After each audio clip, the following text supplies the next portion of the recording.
I'm scared that if I step away for 3 minutes, 5 minutes, and I eat, then if I come back, what if I can't start focusing again? Because you deserve to eat and you deserve to take care of yourself. Dinner's for other people. No one eats perfectly the same amount of calories every single day. I will tell myself that so many times until it sticks.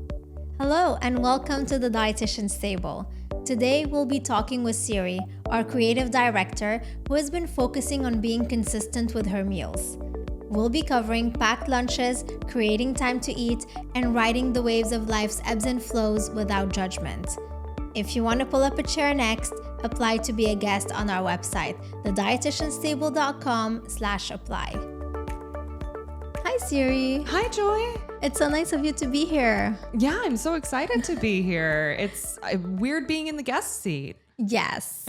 So you're our producer. Yes, I'm your executive producer. And creative director. But yes, I'm usually behind the scenes. And it's really, I felt it was important for the team to get a sense of what the guests go through, as well as everyone else on the team. So yeah, we've all taken our turns. Yeah, I agree. And thank you for flying in from Chicago. Yes, of course. It's nice to see you in person. It's nice to have decent weather. Yes. And to see you, of course. And tell me a little bit about yourself. Yeah. So I live in Chicago. I am in my 30s. I am married. I have a dog. And I work as a freelancer. So I work as a freelancer for this podcast as the executive producer and the creative director. Then I also work as a freelance photographer, work in the theater in Chicago, working in directing and editing, script editing, new works stuff. So it's a lot of hats. It's a lot of different pieces here and there. I'll actually be doing some on-site work in October for a corporate event. So piecemeal. Every day is different.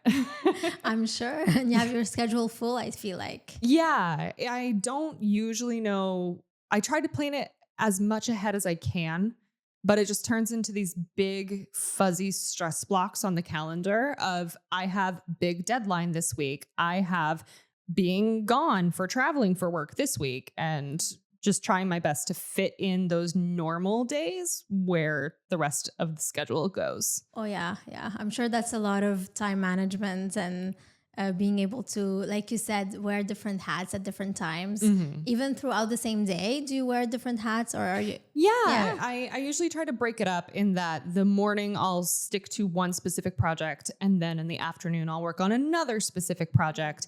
Unless I have a deadline coming up, for instance, for the podcast. If we have an episode coming out and I'm behind on editing, then that entire day is just going to be podcast. Yeah, that makes sense. So depending on deadlines and what's happening. Exactly. Okay. And being in Chicago, there's a lot of construction. So if I'm doing voiceover work and there's construction, then I'm not doing voiceover work that day. We're going to record it whenever there's not construction happening. Oh, no, that must be challenging for sure. Yeah. And it does make it, the biggest challenge, I think, is trying to figure out how to live my life amongst doing my work. Because I have things that involve living my life that I can't ignore, that are appointments. Like I have to go to physical therapy, and because I received an injury last year. And so I'm still working through that. And so I have my dedicated appointment blocked workout that I have to do every morning. That is life stuff that is built in. I have doctor's appointments. Those are life stuff. Those are built in. But if I am not obligated by money or someone else to do things to take care of myself, I tend to not do them. Okay. I will take my dog for a walk and then decide that was my lunch break. I don't need to eat, and then just go back to what I was doing. Oh, no. Because I already spent half an hour away from my desk. I need to go back. I need to get back to work. I struggle with, I'm good at cooking. I'm good at cooking and I'm good at eating. I like food. I love food so much, especially dinner. I'm really good at dinner. Breakfast. If the day is calm, I will remember breakfast. Okay. I almost never remember lunch. I will get so locked into work that I will forget lunch exists. I will receive a call from my husband at 1 while he's on his lunch break, just saying hi, checking in. and I will walk into the kitchen to see if there's anything to make. Leftovers, 3 minutes in the microwave. I'm like, no, I don't want to turn on the microwave for 3 minutes. That's too much time. And then I'll walk back to my desk, and then I look up and it's 5 o'clock or 6 o'clock or Oh, wow. 7 o'clock. And I realize I have to start making dinner. That is a long stretch, going without eating for that long. And you're able to focus and keep your focus throughout? On a good day, basically, like, I am diagnosed with ADHD, went through the whole process, went through all the tests. And that means the way that it manifests for me is that I'm not very in touch with my bodily cues, and focus is a cherished resource. So on days when I have focus and I am able to hyper focus and lock in on things, I'm scared to lose it. That makes sense. I'm scared that if I step away for 3 minutes, 5 minutes, and I eat, then if I come back, what if I can't start focusing again? And then I'm going through the slog of trying my best to get my work done when my brain keeps telling me other things. Yeah. So I do sometimes will feel those hunger pangs if I'm more in tune with my body that day, and I'll reach for a handful of cashews or some chips and salsa, or something where it's just hand to mouth and the amount of effort required for that food is nothing. So that you can still get your focus and lock in your work. Exactly. But I always stop for dinner. I always make a full dinner. Okay.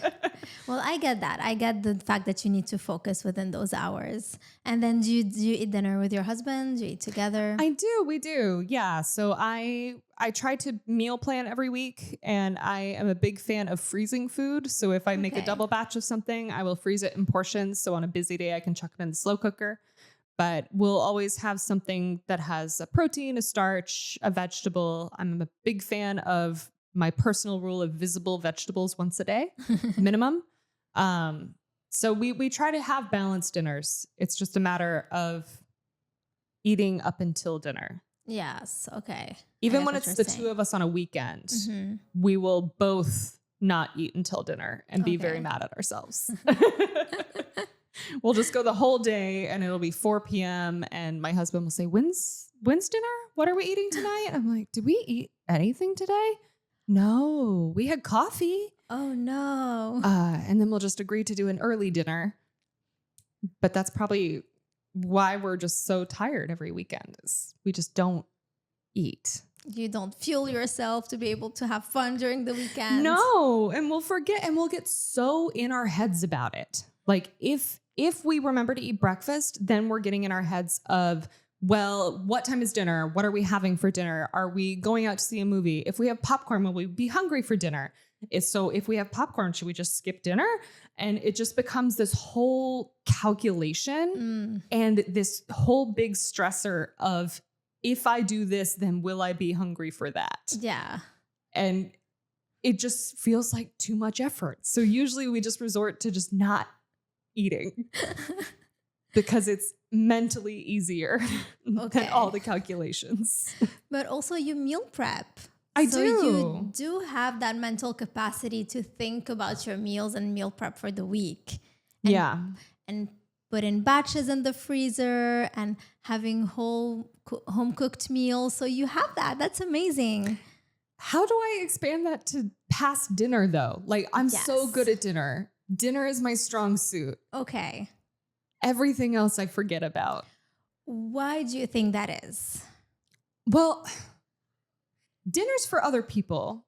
Okay. Dinner, like, I love that I can cook and share a meal with people that I care about. And like, I'm nourished. I'm checking in on my husband. Oh, what vitamins does he need? What has he gone through today? Oh. What nutrients can I make sure are present? But then breakfast and lunch are just me. Like, I'll even pack my husband's lunch. Like, I pack his lunch in the morning so that it's ready to go and he can have it whenever he needs it at work. But for me, I'm just like, I'll be fine.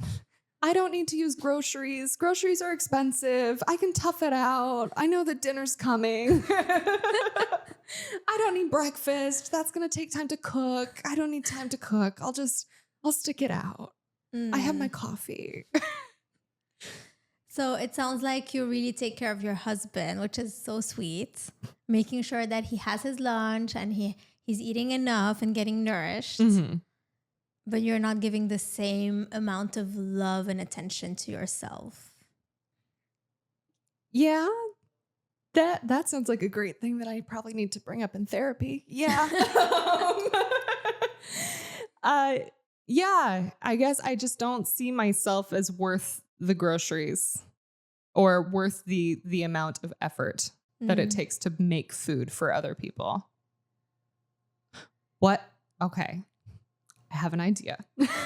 I'm listening. What if when I am prepping lunch for my husband, I prep my same grab and go lunch at the same time, I love that. even though I work from home? I love that. Okay. Just pack it for yourself as if you're going to work, but it's just in the fridge waiting for you. Okay. Yes. So then the preparation time will be the same because you're packing double at the same time. You're packing for your husband and for yourself at the same time. So the 3 minutes, 5 minutes that you were stressing of, preparing are just done because you're doing it anyway. Yeah. Yeah. Double the sandwiches, double the fun. Yes. And then when your husband calls around 1 having his lunch, you can pick up your lunch and then you can talk on the phone while you have lunch together. Okay. Yeah. Yeah. That sounds doable. Okay. I like that. That's weekdays. That's weekdays. Okay, we have weekdays down. And then neither of us eat on weekends. Unfortunately. Okay. But weekdays, I think weekdays I can do. Okay. At least we have lunch down on weekdays. We have lunch down on weekdays. When it comes to the mental math, okay, is it normal to be doing that much mental math about food and just eating in the day? Oh, it takes a lot of effort. Okay. I just feel like everyone thinks about food constantly throughout the day. Like, what am I going to eat next? What am I going to prepare once I get home from work? While I'm driving, I'm thinking about what's in the fridge, what I need to pick up, what I need to cook. So I feel like everyone kind of has this mental math that they have to allocate for food. Yeah. It's just trying to make it as if it doesn't overwhelm you throughout the day, and it's not just this constant thinking about food, and then just thinking about it for a certain amount, deciding what you want to do, and then do it. So just making it more concise. So saying, okay, I'm gonna think about what I'm gonna eat throughout the day now for like 15-20 minutes, and then structure my day and have the breakfast, lunch, and dinner prepped in my head, and then I don't have to think about it anymore. It's done. Instead of just thinking of breakfast and then taking too long with breakfast, and then you're like, okay, I'm done with breakfast. And then you have to think about lunch again, and then that's when it becomes constant because you're like, okay, now it's lunchtime. I'm hungry. What am I going to eat? What am I going to prepare? So, and then you have to think about dinner again. So the fact that you just do it meal per meal, that's when it becomes overwhelming. Yeah. But if you just think the whole day, okay, or let's say the day before, tomorrow, what's my plan? What's my schedule looking like? Where can I fit food? And what do I have in my fridge? That just makes it easier because you just think about it for like 15-20 minutes, maybe 30 minutes at first. If it's the first few times, it just takes longer. And then you just know that this is what's going to happen for breakfast, lunch, and dinner. And then during the day, you just grab them or prepare them without really thinking, without doing math at the same time. Okay. Does that make sense? Yeah. Yeah. Because I sit down every Wednesday and I plan out our dinners for the week, and I make sure that I pre-order the groceries and that I don't prep them, but I at least plan out, this is the dinner, this is how long it takes to make that dinner. Okay. And make sure we have the ingredients in the house. And I make sure that we always have sandwich makings. We always have stuff for a turkey sandwich. We always have eggs. We always have turkey bacon. I make sure stuff's in the house. That's great. That's amazing. I guess the next step would just be picking what happens when. Ahead of time. Yes, exactly. That seems doable. Okay. What would be challenging for you then? I think the biggest challenge surrounding that is figuring out, because I can do a day ahead, but figuring out when in that day ahead that I can pick the next day's food. Does that make sense? Because it's totally fine to say like, oh, 15 minutes, then you're done. When is that 15 minutes? Dude. That is a very good question. I think it will really depend on what works best for you and your husband. Mm-hmm. So is it maybe it's at night when you're both together and you're thinking about, oh, you know what are we taking for lunch tomorrow? Mm-hmm. What are we gonna prepare because you're both gonna eat lunch the next day? Yes. Is it the leftovers from that same dinner? So that could be a time where you can brainstorm with your husband. Okay. And it could be easier if it's both of you thinking about it, and that could be just a simple conversation. And I like that. Kind of make it part of a closing shift. Yes. We're closing down for the night. Yeah. We need to lay out for tomorrow. Okay, good night. Yes. Okay. So that could be easier instead of just saying, okay, at 3 p.m. on a random Thursday, I need to think about the next day. Yeah. Okay. So just making it part of like your routine. You're having dinner, you're talking about food, you're talking about your day and what you had for lunch and what you're gonna have for lunch the next day, just. Yeah, I like that. Kind of making food more normal conversation. Yes, exactly. And not something that is stressful that you need to figure out and, mm-hmm. and not a logistical hurdle. Yes, exactly. Okay, that seems doable. So my action items, the things I'm going to work on. Okay. I am going to start making lunch for myself at the same time I make lunch for my husband. Because you deserve to eat and you deserve to take care of yourself. I'll put that on a sticky note on the fridge. Yes. Yes, please. It would make me so happy. I will tell myself that so many times until it sticks. Cause yeah, it's hard to convince yourself of things off the bat, but I'll work on that. I'm going to make lunch at the same time as my husband on weekdays so that it's grab and go, not even a 3-minute microwave. Exactly. And then on at least weekends, hopefully every night, we'll work our way up to every night. We'll do the recap and the plan, the little 15-minute convo while we're doing the dishes. Exactly. What did we like about today's food? What are we having tomorrow? Exactly. So it's like a conversation with your husband, not stressful. You're doing the dishes, you're cleaning up, you're winding down, and then you're just talking about food normally. Great. That seems doable. Okay. If we still have time. The other problem that I run into a lot is I don't know if it's ADHD related. I don't know if it's just my personality. I go in spurts. So I will have weeks at a time where I'm doing so good with food, where I'm remembering to eat, where I'm like not getting distracted by work. Or if I am getting distracted by work, then I just let that be one day and then I pick up and I go about my life and I'm having a positive relationship with food. Then I get obsessive about it. And I start thinking, is what I'm making the best possible thing for me in this moment? Am I getting enough vegetables? Am I giving myself too much fat? Am I giving myself too many carbs? Am I varying my food enough? Are my meal sizes good enough? And then it just becomes so stressful that I give up, which either manifests itself as not eating entirely because I'm not doing good enough. And if I can't do it perfect, why bother? Or eating a whole bag of chips for lunch and having, if my husband's gone for the night, just having a whole frozen pizza and doing things that I know make my body feel bad, that I know that I do it and I just feel gross after and I feel heavy.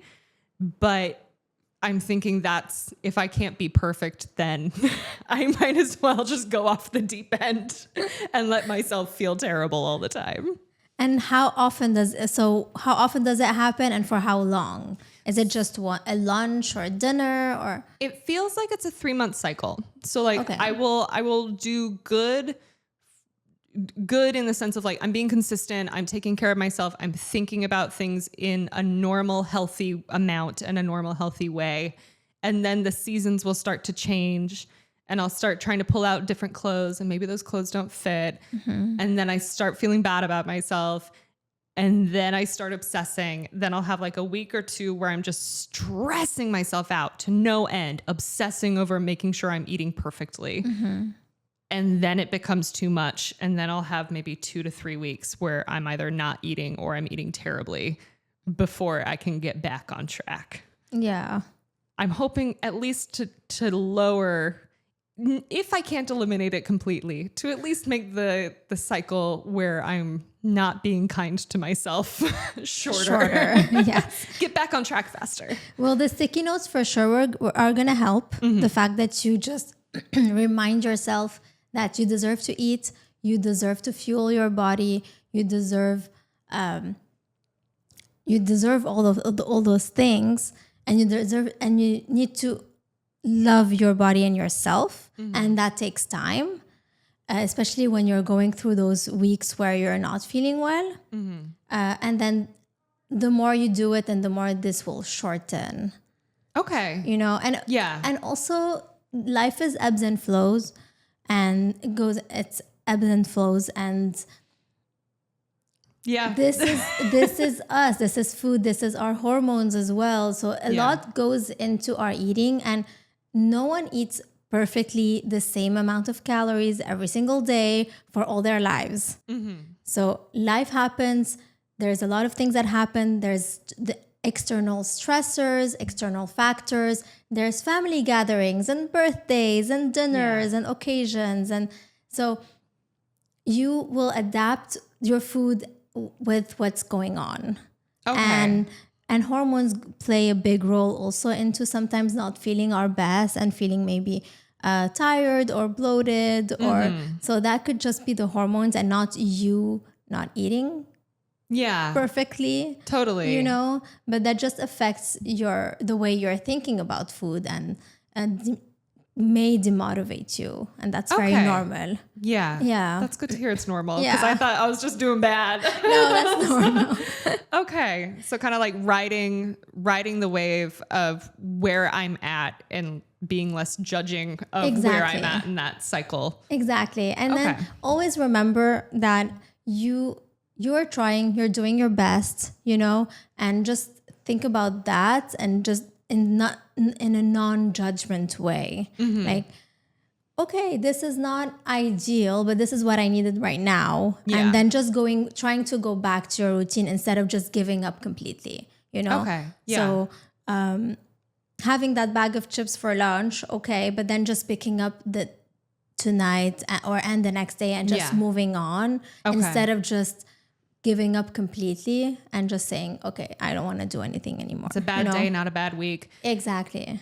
Those just a weird, just a weird day. I had a weird day. I'm going to take better care of myself tomorrow. Yes, exactly. Yeah. Ignore the stomach ache from the chips. Give yourself a hug. Oh, yes. Okay. Yeah. That feels good. That feels like there's hope. I'm going to try to not do too much at once. I feel like I try to do everything perfect and then I drop everything. Oh yeah, that's for sure. And that's what I always say. Just do one small change. And then once this becomes easier, this becomes a habit and it becomes part of your day, then add something to it and then do another small change. Instead of changing everything at once, that will be overwhelming. Okay. That feels good. I'll stick to lunches. That'll be my goal. Let's start with lunches and see how that goes. And as you're riding the wave, it's okay to stop and feel the emotions that you're feeling. Because any emotion that you're feeling is valid and is okay to feel. Just feel it and accept it. And then take a deep breath. Okay. Thank you. I feel like I got concrete action items. Yes. Places to go. Let's start with lunch, see how that goes. Great. And thankfully I can check in with you because we work together. Amazing. I love that. Thank you for joining us today at the Dietitian's Table. If you have a story to share, apply to be a guest on our website at thedietitianstable.com/apply. Don't forget to like and subscribe wherever you get your podcasts so you never miss an episode. You can find video of this and every episode on our YouTube channel and follow us on Facebook and TikTok at The Dietitian's Table or on Instagram at The Dietitian's Table Podcast. Lastly, let us know what you would like to see on our social media channels and how we can best support you. Thank you again, and we'll catch you in the next episode.